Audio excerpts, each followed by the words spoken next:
What's up guys, XHOUNDISHx here, and today I wanted to talk about my top 5 primary weapons inside of Rise of Iron. Firstly, this will be for brand new weapons, not returning weapons like Thorn or Hopscotch Pilgrim, and also these are just based on my opinion. Everyone's welcome to their own opinion. The ordering of some of these weapons is fairly flexible as well. I've done the best to rate them on both performance, but also what's fresh and fun to use in this expansion. There's a lot of great stuff in Rise of Iron, and here's what I've been enjoying the most. So in at number 5, it's going to be Outbreak Prime, the new exotic pulse rifle earned through the raid in Rise of Iron. As far as archetypes go, this one's in a pretty good spot. It's a 77 rate of fire and 7 impact style of pulse rifle in the Hawksaw family of pulse rifles. This weapon doesn't feature the super high stability which most players look for with this archetype, although it's still pretty good, and you can also spec for some great range and a great magazine size. All around, the stats are pretty solid on the weapon. In terms of the exotic bonus Virulence, it can be pretty fun in PvP, and even though it is a primarily PvE focused bonus, it's still cool. You're not going to take down players because of the bonus regularly, but it does have some interesting suppressive effects for multiple targets because it can chain some of the damage from the Seaver swarms. This isn't the strongest weapon for PvP, but from what we've seen in Rise of Iron, I certainly think it deserves a place because it's in a great archetype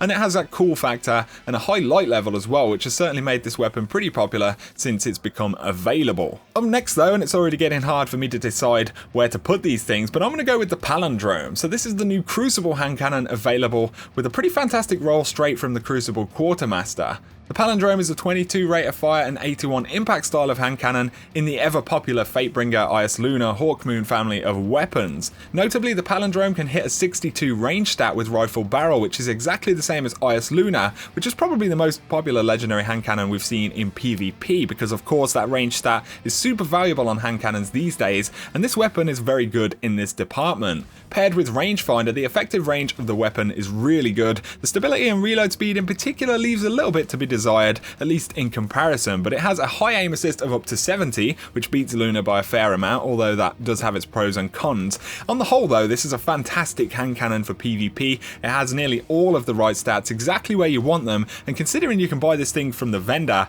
it's gotta be done. It's an absolute beast in the Crucible. For number 3, I'm going with the Clever Dragon Pulse Rifle from the new set of weapons in the Iron Banner. So this is an extremely popular archetype of pulse rifle for PvP in the 77 rate of fire and 4 impact family of weapons, most notably alongside the Grasp of Malak, which is awesome. This has been a very sought after type of pulse rifle, with people farming for god rolls on Grasp of Malak in particular. Despite this, the weapons in this family are pretty few and far between right now, so it's nice that we have another option. The Clever Dragon has a great maxable stats with up to 58 range and 92 stability, with a potential for a max reload speed as well. Having the new iron weapon sights and the new weapon model handling gives this thing a pretty unique feel, and as well as its great handling, across the board you're going to have a pretty good time with this weapon if you enjoy the archetype. On top of this, many of the top tier perks for this weapon are in a fairly small pool of potential bonuses that you can roll, so you're going to get mostly beyond functional or pretty good rolls of this weapon on the majority of drops. Overall, it's a beastly pulse rifle which totally lives up to Grasp of Malak's potential,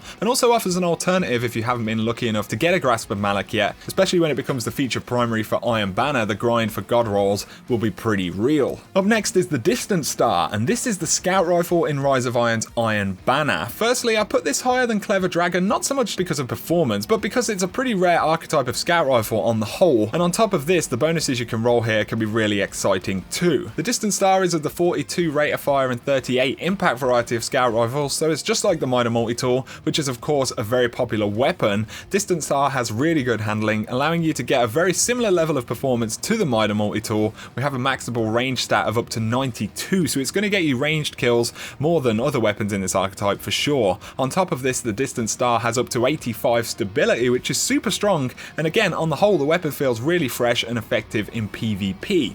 We have the great perk roll possibilities for this weapon again. You most notably can roll this weapon with full auto, which is just insane, and the pool of bonuses is pretty small, but do feature some really popular choices, meaning that great rolls of the weapon shouldn't be hard to come by over time. Generally, both of the new Iron Banner weapons that I've mentioned are really solid for PvP, and it's nice to feel like there are new and unique weapons with so much potential in the Crucible. So finally, in at number 1, For me, it's going to be the Blind Perdition. So this is the pulse rifle from Trials of Osiris in Rise of Iron, which can be obtained from your 7th win on a card, or as an adept version from going flawless. This is another pulse rifle in the 77 rate of fire and 7 impact variety, just like the Hawksaw and the Suros PDX, which are super popular in the Crucible. The adept version comes with Snapshot for free, which is a pretty great bonus and ability to have on top of everything else. Having options of small bore or hand-laid stock is really nice. We also have Counterbalance in the last column, which helps by a large degree for that stability and recoil, and combined with this, the barrel options like Smart Drift Control and Smooth Ballistics allow you to spec this weapon incredibly well for a choice or balance of high stability and great range. Stats wise, the weapon is simply fantastic, and it has all of the options you could ask for. You also have high caliber rounds here, which makes the weapon far more obnoxious to fight against, and I for one have found that many gunfights feel like they're going my way from the start with this weapon. It does suffer 3 rounds less in the mag compared to a Hawksaw, which is quite a lot when you consider that that's one whole burst, but outside of this, the great stats and bonuses alongside the super accurate weapon sights make this thing positively lethal in PvP. It's also just a fantastic looking weapon. The model, the artwork and the ornate weapon sights make this thing feel like an absolute beast of a weapon, which just knows how badass it is and dresses accordingly. Blind Perdition is a monstrous pulse rifle. So there you go guys, these are just my hands down favourite primary weapons for Rise of Iron PvP. Again, the order has been incredibly difficult to decide on, and every weapon in this list is going to be immensely popular through the next year in my opinion. But let me know what you think down below. What are your favourite weapons and why? Let us know any beastly rolls you have in the comments as well. But thanks for watching for now guys. If you enjoyed the video, a thumbs up is always appreciated, and if you're new to the channel, feel free to hit subscribe to stay up to date. Whatever you do though, you guys have an awesome day.